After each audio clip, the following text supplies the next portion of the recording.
Friends, आज हम पढ़ेंगे कि किस तरह से जो माइक्रोस्पोर है वो पोलन ग्रेन में मैच्योर होता है। ठीक, जैसा कि हम जानते हैं कि ड्यूरिंग द माइक्रोस्पोरोजेनेसिस एक मेगास्पोर मदर सेल कितने 4 माइक्रोस्पोर में कन्वर्ट हो जाती है, यानी कि 4 माइक्रोस्पोर बन जाते हैं और उनका ग्रुप क्या कहलाता है? माइक्रोस्पोर टेट्राड कहलाता है। अब इसमें जो माइक्रोस्पोर टेट्राड है उसमें से हर एक माइक्रोस्पोर किस में कन्वर्ट हो जाएगी? पोलन ग्रेन में कन्वर्ट हो जाएगी।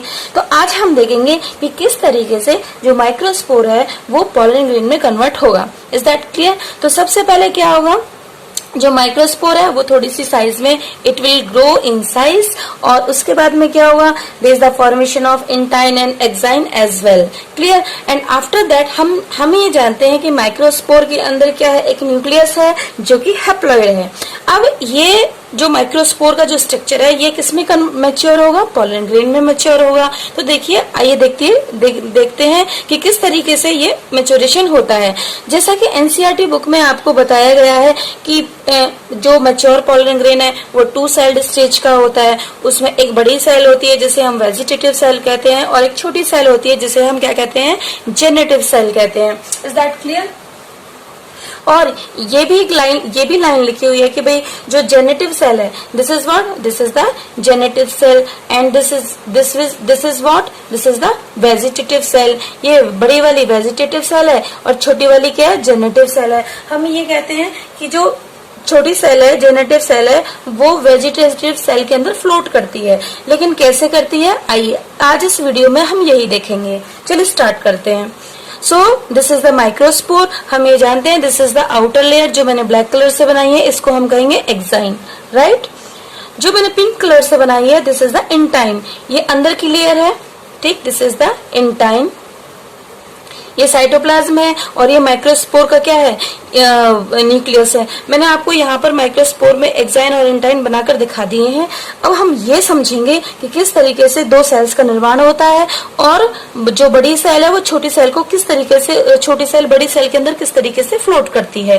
क्लियर? सो अब क्या होगा, ये जो ब्लू कलर से आप देख रहे हैं दिस इज, ये क्या है? माइक्रोस्पोर की plasma membrane. Is that clear? This is the plasma membrane of the microspore. तो ये प्लाज्मा मेम्ब्रेन ये क्या करेगी? अंदर की तरफ इन्वेजिनेट करेगी। किस तरीके, कैसे अंदर की तरफ क्या करेगी? इन्वेजिनेट करेगी। ठीक, मैं यहाँ पे लिख देती हूँ, दिस इज द हैप्लॉइड। एक तरीके से इसमें क्या होगा? माइटोसिस होगा। आप ये कह सकते हैं माइटोसिस होगा। लेकिन यहाँ पर एक बात मैं आपको गौर करने वाली ये है कि जब भी माइटोसिस होता है तो 2 इक्वल सेल्स बनती हैं। 2 इक्वल, कोई भी सेल का डिवीजन होगा 2 इक्वल सेल बनेंगी। क्लियर?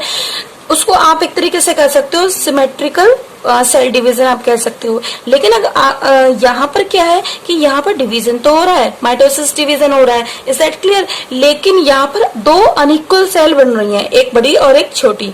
देखिए इसका रीजन क्या है? इसका रीजन सिंपल है कि यहाँ पर कैसा माइटोसिस डिवीजन जो हुआ है वो कैसा हुआ है? एसिमेट्रिक हुआ है। Asymmetric cell division. ठीक, नाउ क्वेश्चन इज कि एसिमेट्रिक सेल डिवीजन क्यों होता है? देखिए, अगर कोई पेरेंट सेल है वो डिवाइड होती है और जो डॉटर सेल्स होती हैं उनका सेम फेट होना है, उनका जो आगे जो फंक्शनिंग है, उनका जो भी उनका आगे फेट होगा वो सेम है। ठीक है, तो उस कंडीशन में कैसा हुआ? सिमेट्रिक सेल डिवीजन होगा। लेकिन अगर जो डॉटर सेल्स हैं उनका फेट अलग अलग होना है, उनकी फंक्शनिंग या जो भी उनका काम है वो अलग अलग होना है। ठीक है, तो वहां पर क्या होगा? वहां पर एसिमेट्रिक सेल डिवीजन होता है। ठीक है, और जब एसिमेट्रिक सेल डिवीजन होता है तो जो डॉटर सेल्स होंगी वो एक दूसरे से डिफरेंट होंगी। ठीक है, वो डिफरेंट किस तरीके से होंगी? वो डिफरेंट हो सकती हैं किसमें?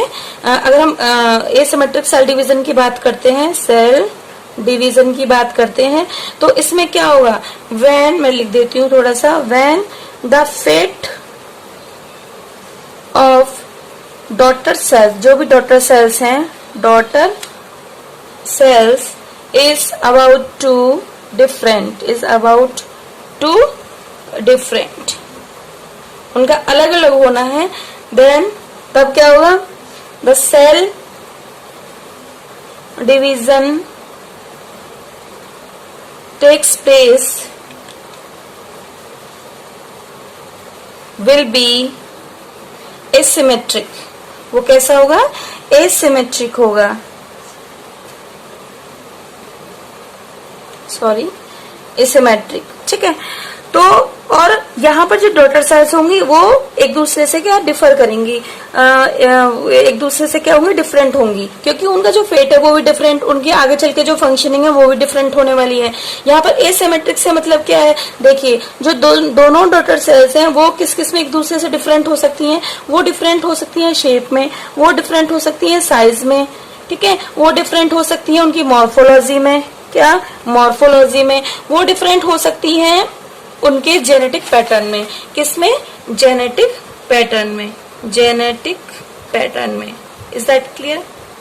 तो यहाँ पर अगर आप देखें तो यहाँ पे जो ये सेल्स है इनका अलग अलग भविष्य है, इनका अलग अलग आगे चल के फंक्शनिंग होगी, काम होगा, और इस तरीके से ये दोनों भी क्या है, डिफरेंट है, ठीक। और यहाँ पर एसिमेट्रिक सेल डिवीजन हुआ है, जिसमें कि जो साइटोप्लाज्म है वो एसिमेट्रिक से यहाँ पर मतलब है कि जो साइटोप्लाज्म है वो अनइक्वली डिवाइड हुआ है due to the formation of what, due to the formation of asymmetric spindle fibres, asymmetric symmetric spindle fibres, spindle fibres.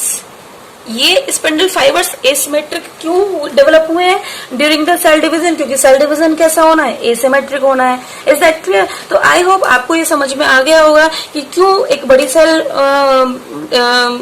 क्यों जब माइक्रोस्पोर डिवाइड होता है तो एक बड़ी सेल बनती है और एक छोटी सेल बनती है। चलिए अब क्या है, डिवीजन हो चुका है, और यहाँ पर अगर आप देखें तो ये बड़ी सेल मैंने बना दी है, this is the large cell जिसको हम वेजिटेटिव सेल कह रहे हैं, this is the vegetative cell, ये इसका क्या है, न्यूक्लियस है। ये छोटी सेल है, ये जो आप देख रहे हैं दिस वन, ये छोटी सेल है, ठीक है, और इसको हम क्या कहेंगे, जेनरेटिव सेल कहेंगे, ये इसका न्यूक्लियस है, और ये वेजिटेटिव सेल का ये वाला न्यूक्लियस है। यहाँ पर साइटोप्लाज्म ज्यादा है, फूड रिजर्व मटेरियल ज्यादा है, लेकिन अगर हम देखें कंपैरिजन करें कि न्यूक्लियस के साइज और साइटोप्लाज्म का, तो यहाँ पे न्यूक्लियस स्मॉल होगा, साइज सेल जो है भले ही वो लार्जर है।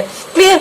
एक चीज और है ड्यूरिंग दिस कि जो जेनरेटिव सेल है, ठीक है, generative cell it remains intact with the intine, pink colour से जो मैंने बनाया है ये इंटाइन है।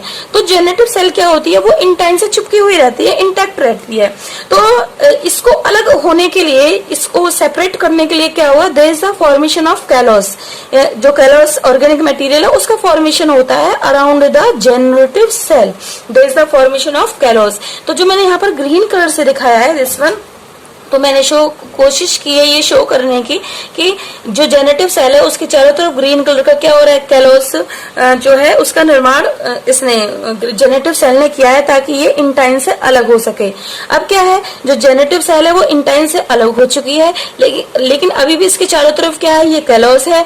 और इसके साथ साथ क्या हुआ कि ये जो बड़ी सेल है जिसको हम क्या कह रहे हैं, वेजिटेटिव सेल कह रहे हैं। So this is the vegetative cell, ये इसकी प्लाज्मा मेम्ब्रेन है, और ये इसका न्यूक्लियस में यहाँ पर बना देती हूँ, this is the what, this is the cytoplasm. अब क्या होगा, जो वेजिटेटिव सेल है, ये बड़ी वाली ये सेल है, ये क्या करेगी, इनगल्फ कर लेगी, क्या कर लेगी, इनगल्फ कर लेगी, सैलो कर लेगी, सटक लेगी किसको, छोटी सेल को, जिसको हम क्या कह रहे हैं, जेनेटिव सेल। लेकिन उससे पहले क्या होगा, जो इसका कैलोस है वो क्या होगा, डिसॉल्व हो जाएगा। Is that clear? और इस तरीके से ये जो जेनेटिव सेल है, अगर आप यहाँ पर देखिए, ये प्लाज्मा मेम्ब्रेन और धीरे धीरे करके इस तरीके से ये जो फोल्डिंग है प्लाज्मा मेम्ब्रेन की, और ये एक दूसरे को यहाँ पर टच कर लेगी, क्लियर, यहाँ पर, और इस तरीके से जो जेनेटिव सेल है वो इसके अंदर आ जाएगी। क्लियर? और यहाँ पर हमने देखा कि अब जेनेटिव सेल वेजिटेटिव सेल के अंदर आ गई है। तो जैसा कि हमने बताया, ये तो है ही एक्साइन है, ब्लैक कलर से ये एक्साइन है, पिंक कलर से इंटाइन है, और जहां जहां पर एक्साइन नहीं है वहां पर जर्मपोर है।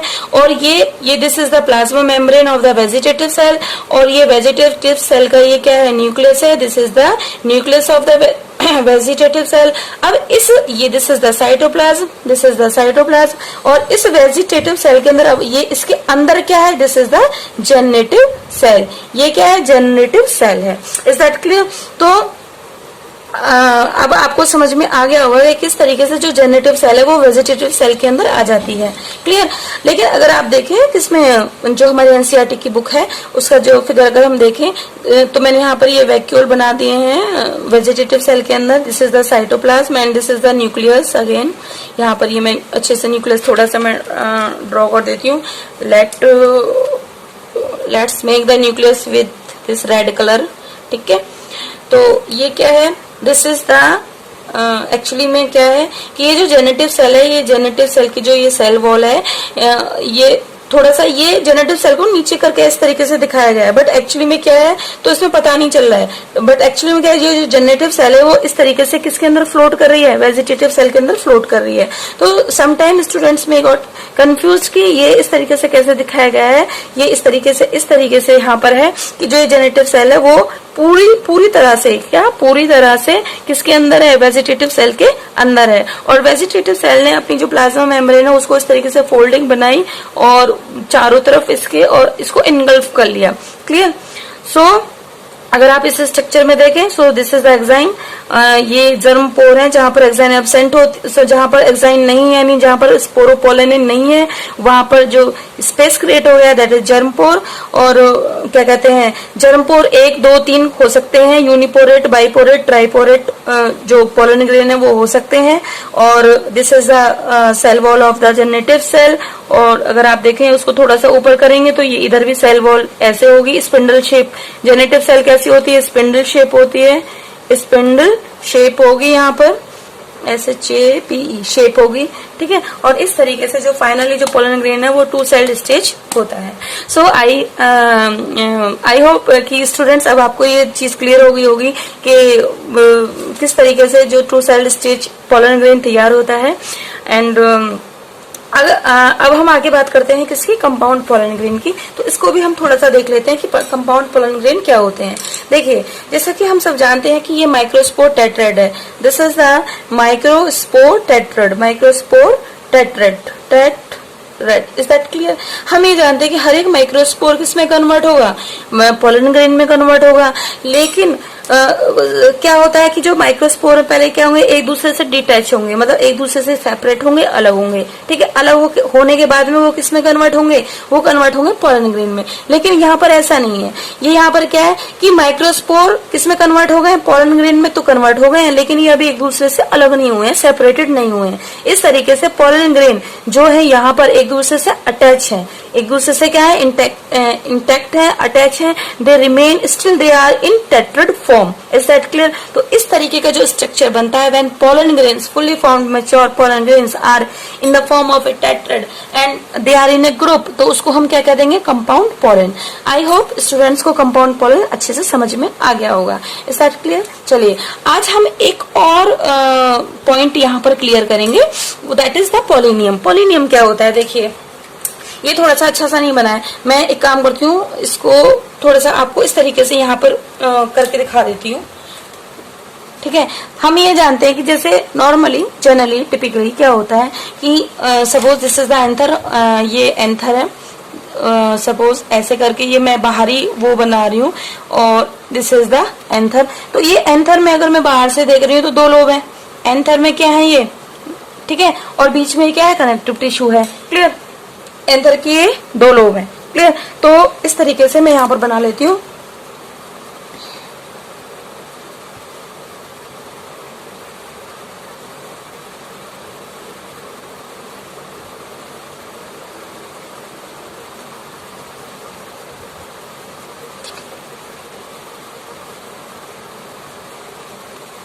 ओके, तो जब मैंने इसका टीएस काट लिया है तो अब मैंने ये इस तरीके से बना लिया है। Is that clear? तो अब हम इसका टीएस देख रहे हैं, राइट? देखिए, हमें ये पता है एक लोब ये हो गया, this is 1 lobe, this is 1 lobe and this is second lobe. ये दूसरा लोब है। ठीक है, ये पहला लोब हो गया एंथर का, ये दूसरा लोब हो गया। हमें ये पता है कि ये दोनों लोब पीछे बैक साइड में किससे, कनेक्टिव टिश्यू से क्या रहते हैं, अटैच रहते हैं। और आगे की तरफ ये लोब्स क्या समवॉट क्या रहते हैं, सेपरेटेड रहते हैं। ठीक है, मैंने ना यहाँ पे ये डॉट डॉट करके इसलिए बनाया था क्योंकि ताकि ये अच्छे से, मतलब पहली बार में सही से बन जाए। एंड आई थिंक ये बन भी गया है। चलिए, तो ड्रॉइंग के साथ थोड़ा सा एडजस्टमेंट कर लीजिए। ये मैं यहाँ पर ये कनेक्टिव टिश्यू बना देती हूँ। ठीक है, अब देखो, हमें ये पता है कि भाई एक लोब ये हो गया, एक लोब ये हो गया। लोब के अंदर भी दो कैविटी होती हैं। लोब के अंदर भी क्या है, कैविटी है, जिन्हें आप थैका कह सकते हो, माइक्रोस्पोरेंजियम कह सकते हो। सिंपल क्या कह सकते हो, स्पोरेंजियम। क्या, स्पोरेंजियम, माइक्रोस्पोरेंजियम। एक है तो स्पोरेंजियम, एक दोनों है तो स्पोरेंजिया। ठीक है। और जब माइक्रोस्पोर किस में कन्वर्ट हो जाएंगे, पोलन ग्रेन में, तो क्या कह दोगे, पोलन सैक। तो यहाँ पर आप देखो, ये एक माइक्रोस्पोरेंजियम है, एक कैविटी ये है और एक कैविटी क्या है, दूसरी कैविटी ये है। तो ठीक है, तो यहाँ पर क्या बनेंगे, यहाँ पर पोलन ग्रेन्स बनेंगे। क्या बनेंगे, यहाँ पर पोलन ग्रेन्स बनेंगे, यहाँ पे भी पोलन ग्रेन्स बनेंगे। भाई 4 कैविटी हैं, 4 थैका है या स्पोरेंजियम है, तो ये पोलन ग्रेन्स फुली फॉर्म हो गए, मैच्योर हो गए अच्छे से। तो क्या होता है, sometimes the pollen grains of both the theca, both the cavity, ठीक है, they joined with each other, they joined with each other. Is that clear? आपको होपफुली समझ में आ रहा होगा कि जो एंथर है, एंथर का जो लोब है, तो विद इन द लोब, क्या, विद इन द लोब, जो थैका के अंदर या स्पोरेंजियम के अंदर, दोनों स्पोरेंजियम के अंदर जो भी पोलन ग्रेन्स मैच्योर हुए हैं, बने हैं, वो ज्वाइन हो रहे हैं, एक दूसरे से अटैच हो रहे हैं, चिपक रहे हैं और वो एक मास बना रहे हैं। और उसी मास को हम क्या कह रहे हैं, पॉलिनियम कह रहे हैं। क्या कह रहे हैं, पॉलिनियम। Is that clear? So pollinum क्या है? It is the mass of pollen grains. It is the mass of pollen grains present in microsporangia of the anther lobe. ठीक है? Is that clear? तो होपफुली बच्चों को पॉलिनियम भी अच्छे से समझ में आ गया हो, तो आ गया होगा, सॉरी। तो आज हमने क्या समझा कि किस तरीके से माइक्रोस्पोर से पोलन ग्रेन बनता है, वो भी 2 सेल्ड स्टेज। और हम ये भी जानते हैं कि जितने भी एंजियोस्पर्म है, तो उनमें से 60% जो एंजियोस्पर्म्स होते हैं, उनके अंदर जो पोलन ग्रेन्स हैं वो शेड करते हैं, झड़ जाते हैं। एंथर बॉल जब फट जाती है उसके बाद में, तो पोलन ग्रेन जड़ जाते हैं एट 2 सेल्ड स्टेज। लेकिन 40% प्लांट ऐसे भी हैं एंजियोस्पर्म के, जिनके अंदर क्या होगा, पहले क्या होगा, जो जेनेटिव सेल का न्यूक्लियस है, इट विल डिवाइड अगेन, ठीक है, mitotically. This only nucleus will divide again and it will form the 2 male nuclei. क्या, 2 मेल न्यूक्लियाई। और इन्हीं 2 मेल न्यूक्लियाई को क्या कह देंगे, 2 male gamete, 2 male gamete. Is that clear?